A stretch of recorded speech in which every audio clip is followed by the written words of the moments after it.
사랑과 내가 충만하신 하나님 아버지, 오늘도 우리 가운데 함께 하시고 우리를 이 은혜 자리로 불러주심을 감사드립니다. 하나님, 이 자리에 함께 해주셔서 거룩한 하나님의 임재를 바라보는 시간 되게 하시고 우리를 향한 하나님의 주시는 은혜 가운데 지혜와 성령 충만한 시간 되도록 함께하여 주시옵소서. 모든 시간 가운데 함께 하시고 은혜를 더하실 것을 믿사오며 이 모든 말씀 우리 구주 예수 그리스도의 이름으로 기도하옵나이다. 아멘.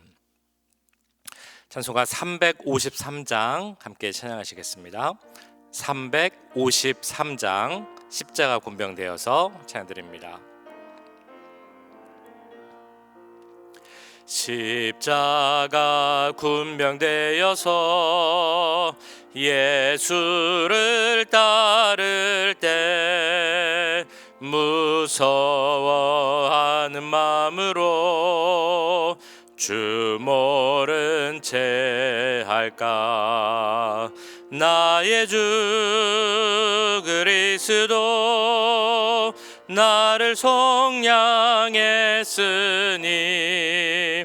나 십자가를 벗은 후 저 멸류관 쓰리. 무성도 피를 흘리며 큰 싸움 하는데 나 어찌 편히 누워서 상 받기 바랄까. 나의 주 그리스도 나를 속량했으니 나 십자가를 벗은 후 저 멸류관 쓰리. 이 죄야 많은 세상에 수많은 원수들 날 유혹하고 애치나 내 주만 따르리. 나의 주 그리스도 나를 속량했으니 나 십자가 벗은 후 저 멸류관 쓰리. 나 멸류관을 쓰려고 몸 바쳐 싸울 때 주 내게 용기 주시사 이기게 하시네. 나의 주 그리스도 나를 속량했으니 나 십자가를 벗은 후 저 멸류관 쓰리. 승리의 그날 이르러 십자가 군병들 개가를 불러 영광을 주님께 돌리리. 나의 주 그리스도 나를 속량했으니 나 십자가를 벗은 후 저 멸류관 쓰리. 우리 이 시간에는 우리 오렌지 가나교회가 드리는 모든 예배를 위해 함께 기도하겠습니다. 우리 드리는 예배 가운데 주님 함께 하시고 하나님의 거룩한 임재 가운데 성령의 충만한 가운데 은혜 가운데 예배 드리게 하여 주옵소서. 우리 기도하기 원합니다. 오늘 드리는 수예배 가운데 주님 함께 해주시고 말씀을 전하시는 목사님께 능력을 더해 주옵소서. 참여하는 모든 분들이 예배자로 하나님의 은혜 가운데 가게 해 주옵소서. 이어지는 기도회 가운데도 함께 하시고 그 기도를 통하여서 하나님 역사해 주시고 일하여 주옵소서. 모든 예배와 우리 교육부 예배 가운데 하나님의 충만한 은혜를 허락하여 주옵소서. 우리 함께 기도하겠습니다. 사랑의 주님, 오렌지 가나교회가 드리는 예배 가운데 함께 하시길 기도합니다. 주님, 우리의 기도를 우리의 예배를 기뻐 받아 주시옵소서. 모든 예배 가운데 주님 하나님 함께 해주시고 하나님의 거룩한 임재를 바라보게 해 주옵소서. 성령으로 충만한 역사를 바라보게 해 주옵소서. 십자가 보혈의 은혜를 주님 우리가 경험하게 해 주옵소서. 하나님, 모든 예배 가운데 크신 은혜가 임하길 기도합니다. 은혜로 주님 역사해 주시고 은혜로 충만케 해 주옵소서. 오늘 수요 예배를 드립니다. 수요 예배 가운데 좀 함께 해 주시고 말씀을 전하시는 우리 최성규 목사님에게 주님 능력을 더해 주시길 기도합니다. 모든 참여하는 분들이 예배자로서 서고 은혜 가운데 서길 기도합니다. 하나님 함께 해 주시옵소서. 주여, 이어진 기도의 가운데도 함께 하시고 그 모든 시간을 통하여서 우리가 정말 마음 열고 주 앞에 기도하며 나아갈 때 그 기도를 들으시고 응답하시는 기도 가운데 역사하시는 하나님의 모습을 바라볼 수 있도록 주님 도와주시옵소서. 하나님, 우리가 정말 이때 마지막 때 예배해야 될 줄 믿습니다. 예배하는데 힘쓴 우리들이 되게 하여 주옵소서. 모이기에 힘쓴 우리들이 되게 하여 주옵소서. 기도하기에 힘쓴 우리들이 될 수 있도록 주님 도와주시옵소서. 주여, 우리의 마음이 하나님의 마음을 알게 하시고 이 마지막 때에 기도를 원하시는 그 마음을 가운데 하셔서 정말 기도하기에 힘쓰게 하시고 기도로 우리가 좀 하나 될 수 있도록 하시고 기도로 더욱더 주님께 나아갈 수 있도록 주님 도와주시옵소서. 하나님 역사해 주시옵소서. 사랑의 주님, 우리 오렌지 가나안 장로교회가 드리는 모든 예배 가운데 함께 하시길 기도합니다. 우리가 드리는 예배 가운데 주님 거룩하게 임재하여 주시고 하나님의 역사, 성령의 충만한 십자가 보혈의 은혜를 바라보는 시간 되도록 주님 함께하여 주시옵소서. 우리가 드리는 모든 예배 가운데 또한 교육부서 예배 가운데 주님 은혜를 더해 주시고 특별히 오늘 드리는 수요 예배에도 함께 하셔서 참여하는 모든 분들이 하나님을 바라보고 하나님 주시는 은혜 가운데 거할 수 있도록 역사하여 주시옵소서. 또한 이어지는 기도회 가운데도 함께 하시길 기도합니다. 정말 마지막 때 모이기를 힘쓰고 기도하기에 힘써야 할 때인 줄 믿습니다. 더욱더 우리가 기도하기에 힘쓰게 하시고 기도를 들으시고 응답하기 원하시는 하나님, 기도 가운데 역사하시는 하나님을 바라볼 수 있는 시간 되도록 함께하여 주시옵소서. 이 시간에도 함께 하실 줄 믿사오며 이 모든 말씀 우리 구주 예수 그리스도의 이름으로 기도하옵나이다. 아멘. 이 시간 우리에게 주신 하나님의 말씀 요한계시록 13장 1절에서 10절까지 말씀입니다. 요한계시록 13장 1절에서 10절까지 말씀 한 절씩 교독하시고 마지막 절은 함께 읽겠습니다. 내가 보니 바다에서 한 짐승이 나오는데 뿔이 10이요 머리가 7이라. 그 뿔에는 10 왕관이 있고 그 머리들에는 신성모독하는 이름들이 있더라. 내가 본 짐승은 표범과 비슷하고 그 발은 곰의 발 같고 그 입은 사자의 입 같은데 용이 자기의 능력과 보좌와 큰 권세를 그에게 주었더라. 그의 머리 하나가 상하여 죽게 된 것 같더니 그 죽게 되었던 상처가 나음에 온 땅이 놀랍게 여겨 짐승을 따르고 용이 그 짐승에게 권세를 주므로 용에게 경배하며 짐승에게 경배하여 이르되 누가 이 짐승과 같으냐 누가 능히 이와 더불어 싸우리요 하더라. 또 짐승이 과장되고 신성모독을 말하는 입을 받고 또 42달 동안 일할 권세를 받으니라.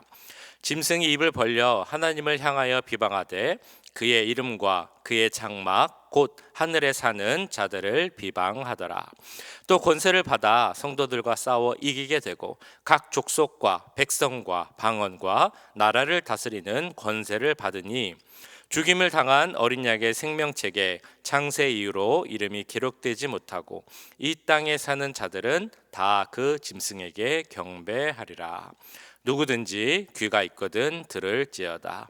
사로잡힐 자는 사로잡혀갈 것이요 칼에 죽을 자는 마땅히 칼에 죽을 것이니 성도들의 인내와 믿음이 여기 있느니라.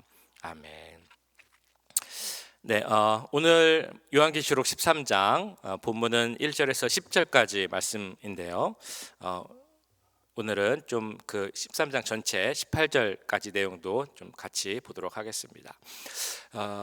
종말을 의미하는 영어 단어 아마 잘 알고 계실 것입니다. 두 가지가 있는데 하나는 아포칼립스라는 단어고요. 하나는 에스카톤이라는 단어가 있습니다.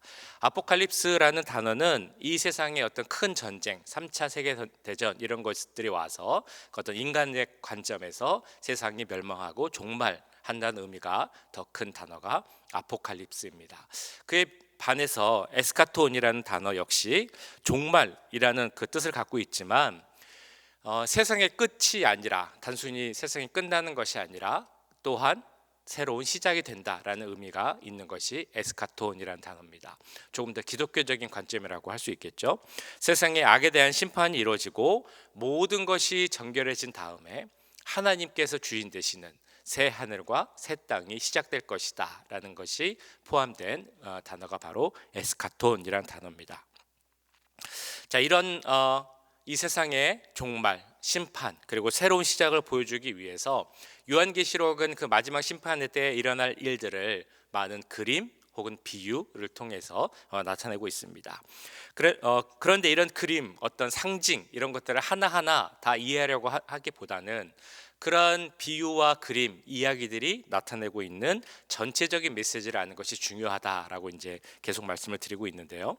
어제 보신 12장 또 오늘 보신 13장을 보시면 계속해서 어떤 동물들에 대한 비유, 상징이 나오고 있습니다.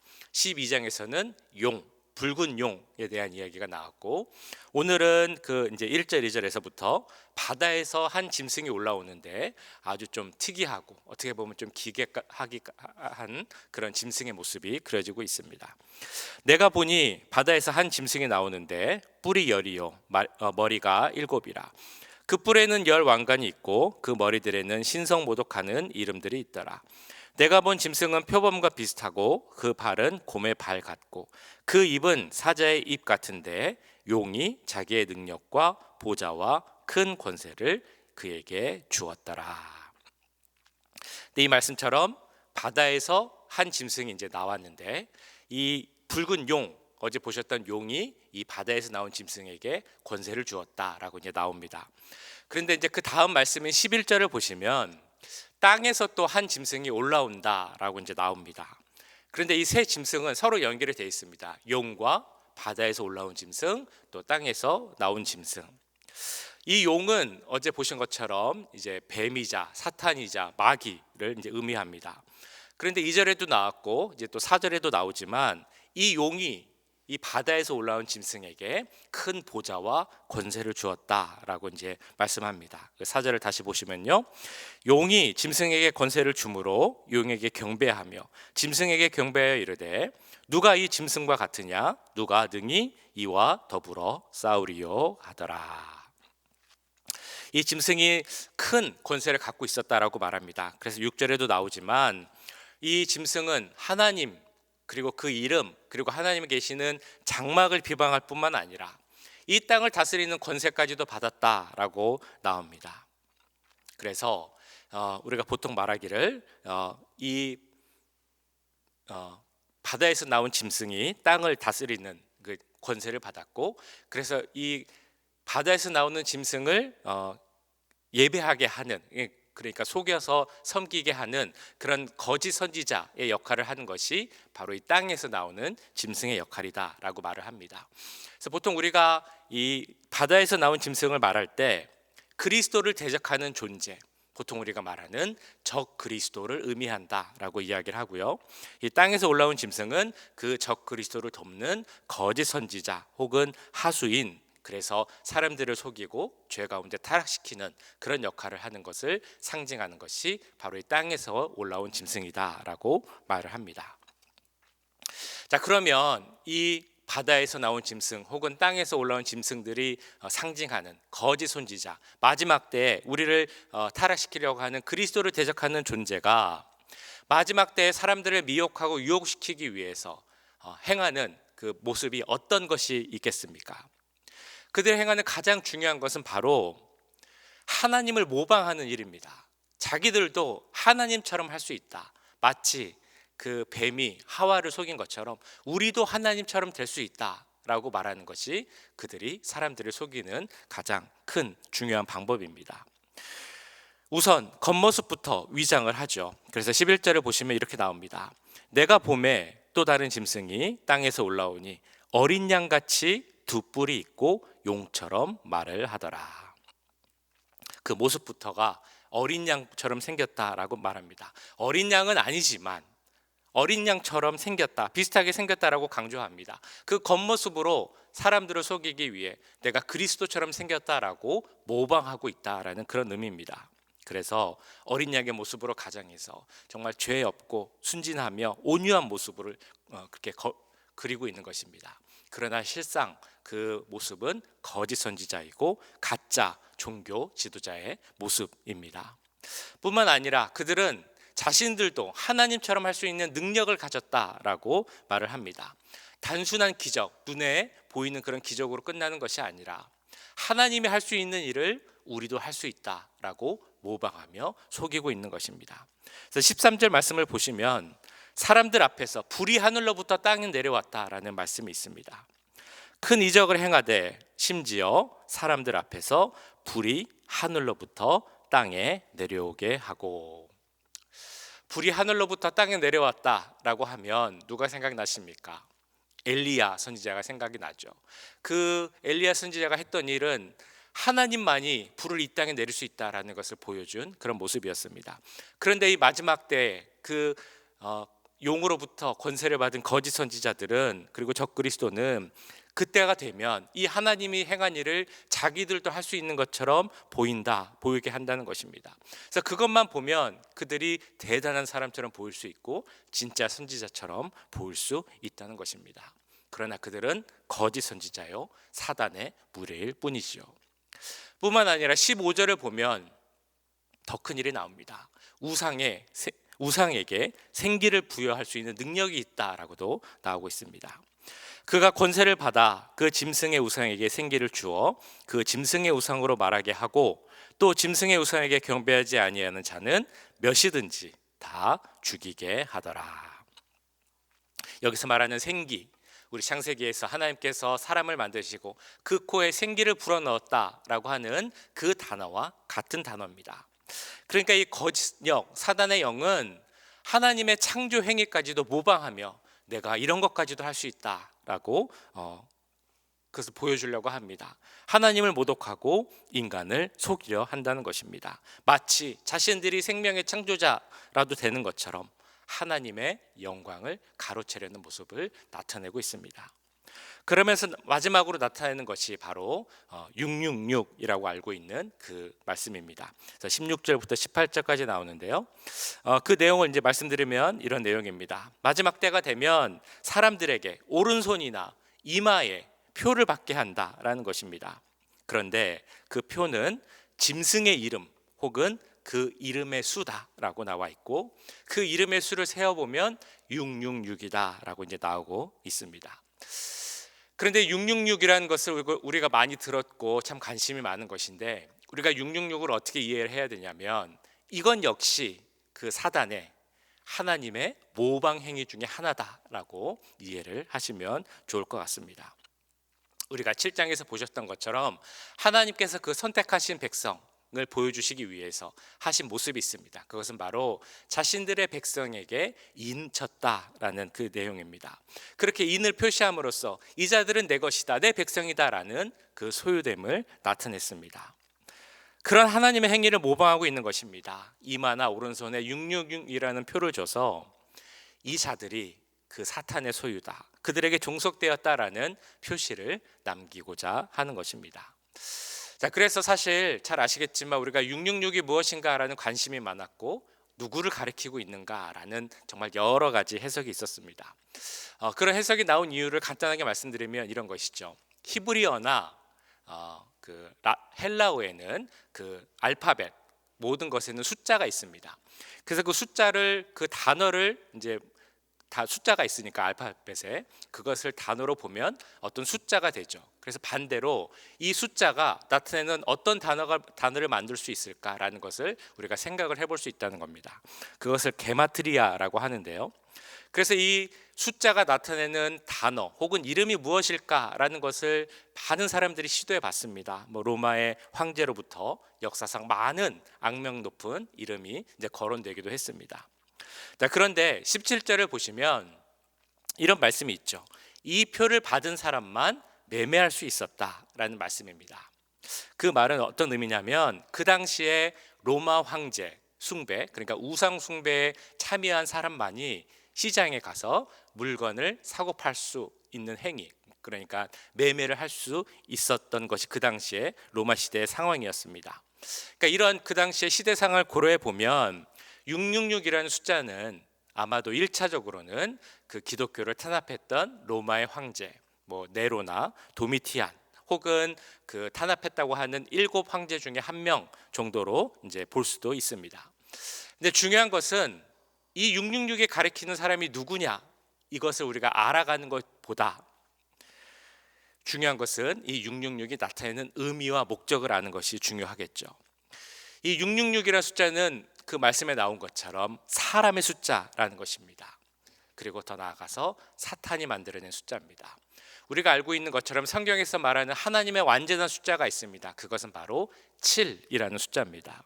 그런데 하나님의 완전수인 7에서 하나가 빠진 짐승의 숫자, 불완전한 숫자, 그래서 그들의 한계를 숫자내는 것이 바로 이 666이라는 것을 우리는 알아야 됩니다.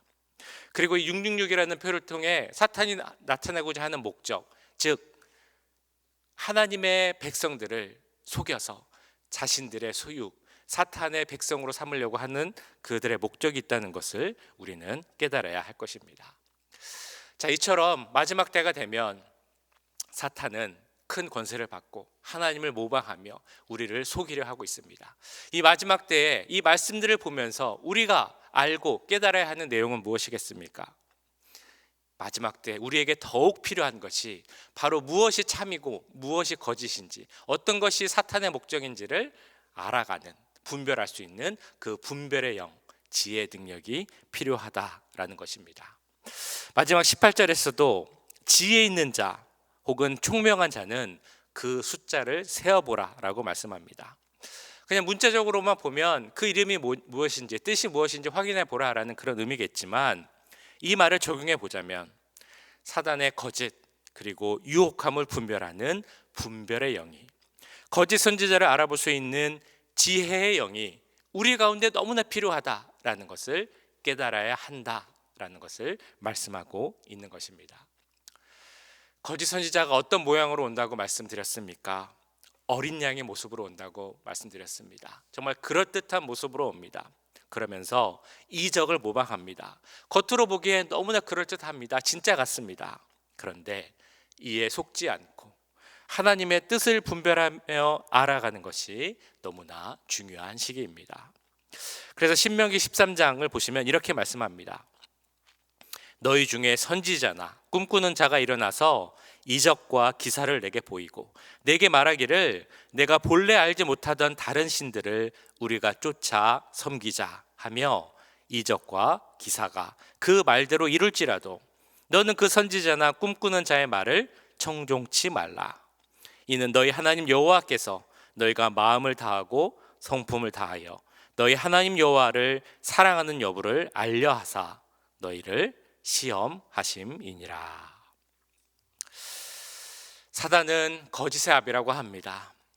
그러니까 우리를 거짓으로 속이고 넘어뜨리려고 합니다.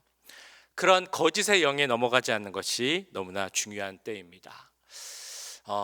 우리가 이 시기지만 교회는 더 많아질 수도 있습니다. 문명이 더 발달할 수 있습니다. 그런데 그런 것과는 상관없이 정말 이 거짓 선지자, 사탄과 마귀의 무리는 더 교묘하게 진리 되신 예수님을 부인하고 부정하고 우리를 속이려고 합니다. 이것에 속지 않고 진리를 알아가는 것이 너무나 중요합니다. 그때 우리에게 필요한 것 바로 분별의 지혜일 줄 믿습니다. 우리가 달라고 간구해야 하는 건 역시 하나님이 주시는 분별의 지혜입니다. 참과 거짓을 구분하게 하옵소서. 주님 주시는 분별의 지혜를 통해 우리의 마음과 생각과 입술을 지키게 하여 주옵소서. 악한 영의 미혹에 넘어가지 않게 하여 주옵소서. 우리는 기도해야 합니다. 이 순간에도 사탄은 그 계획을, 목적을 성취하기 위해 우리를 유혹하고 공격합니다. 우리가 갖고 있는 문제를 해결해 줄 것처럼 하고 우리에게 많은 이득을 줄 것처럼 우리를 미혹합니다. 그러면서 우리가 하나님과 멀어지게 하는 것이 바로 그들의 목적입니다. 이런 사탄의 목적을 알고 하나님 주신 지혜로 그것을 분별하며 오히려 이때 하나님 앞에 더 가까이 나갈 수 있는 우리가 되기를 주님의 이름으로 간절히 축원합니다. 말씀 기억하면서 기도하겠습니다. 우리에게 분별의 지혜를 주옵소서. 거짓의 영에 미혹되지 않게 해 주옵소서. 마지막 때 참과 거짓을 더욱 분별하게 하시고 이때 하나님께 더 굳건히 나가는 믿음을 허락하여 주옵소서. 우리 함께 기도하겠습니다. 사랑의 주님, 오늘 요한계시록 13장 말씀, 정말 이 마지막 때 거짓의 영이 우리에게 온다는 것을 보았습니다. 이 사탄과 마귀의 무리들이 적그리스도를 만들고 적그리스도가 거짓 선지자를 세우며 정말 이적을 행하고 그리스도를 모방하며 우리를 유혹하고 미혹하는 말씀을 보았습니다. 하나님, 이때 우리가 어떻게 살아갈 수 있겠습니까? 어떻게 속지 않을 수 있겠습니까? 우리가 살아갈 수 있는 것 오직 주님께서 주시는 지혜로 가능함을 믿습니다. 분별의 영예로 우리에게 필요함을 믿습니다. 주님, 우리에게 분별의 지혜를 허락하여 주시옵소서. 분별의 지혜를 허락하여 주시옵소서. 하나님 함께하여 주시옵소서. 그래서 주님, 우리가 참과 거짓을 구분하기 원합니다. 마지막 때에 하나님이 된 것처럼 우리를 유혹하고 많은 이적과 기사를 보이는 정말 진리를 교묘히 속이려고 하는 그 거짓 건적에 속아가지 않으면 우리가 정말 바르게 바라보게 가지고 속지 말아야 할 줄 믿습니다. 시험에 넘어가지 않게 해 주옵소서. 유혹에 넘어가지 않게 하여 주시옵소서. 하나님만 바라보는 우리들을 되게 하시고 오히려 더 굳건히 믿음 가운데 설 수 있는 우리들이 될 수 있도록 주님 도와주시옵소서. 하나님, 우리가 믿음 가운데 굳건히 서게 기도합니다. 좀 굳건히 서게 하시고 이를 타는데서 나갈 수 있도록 좀 도와주시옵소서. 하나님, 오늘 하루도 지켜주시기 기도합니다. 하나님 은혜 가운데 설 수 있는 자가 되게 하시고 이 땅에서 살아갈 때 주님 많은 것이 있었는데 주님 도와주시옵소서. 사랑의 주님, 오늘 말씀을 통하여서 이 마지막 때 우리를 속이고 넘어뜨리려고 하는 그 많은 거짓의 영, 사탄의 아비가 있음을 주님 보게 하심을 감사합니다. 지금도 사탄은 우리를 유혹하려 하고 공격하려 하고 있습니다. 이 마지막 때에 정말 거짓으로 하나님을 모방하고 그들에게 능력이 있는 것처럼 우리를 속이려고 합니다. 그런 유혹에 거짓에 넘어지지 않는 우리가 되게 하여 주옵소서. 속지 않는 우리가 되게 하여 주옵소서. 그를 위해서 바르게 바라보고 구분할 수 있는 분별의 지혜가 필요합니다. 사랑하는 우리 성도들, 주님께서 분별의 지혜를 허락하여 주셔서 무엇이 참이고 무엇이 거짓인지 구분할 수 있게 하시고 참을 바라며 따라가는 그 믿음의 자녀들 될 수 있도록 역사하여 주시옵소서.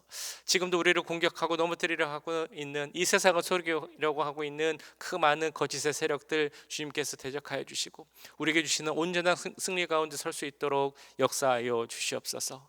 오늘 하루도 주님과 함께 하기를 기도합니다. 우리에게 동행하여 주시고 또한 지혜를 허락하여 주셔서 오늘 하루의 삶 가운데서도 믿음 가운데 서게 하시고 바른 것을 분별하며 지혜 가운데 살 수 있는 귀한 하루 될 수 있도록 역사하여 주시옵소서. 지금은 우리 주 예수 그리스도의 은혜와 하나님 아버지의 무한하신 사랑하심과 성령 하나님의 감화 감동 역사 교통하심이 하나님 주시는 그 분별의 지혜, 그 지혜의 영으로 참과 거짓을 구분하고 거짓에 속지 않고 오히려 하나님께 더 가까이 나가기를 원하는 이 자리에 함께한 모든 주의 자녀들과 그 가정과 직장, 우리 교회 위에 지금부터 영원까지 함께 하시길 간절히 축원하옵나이다. 아멘.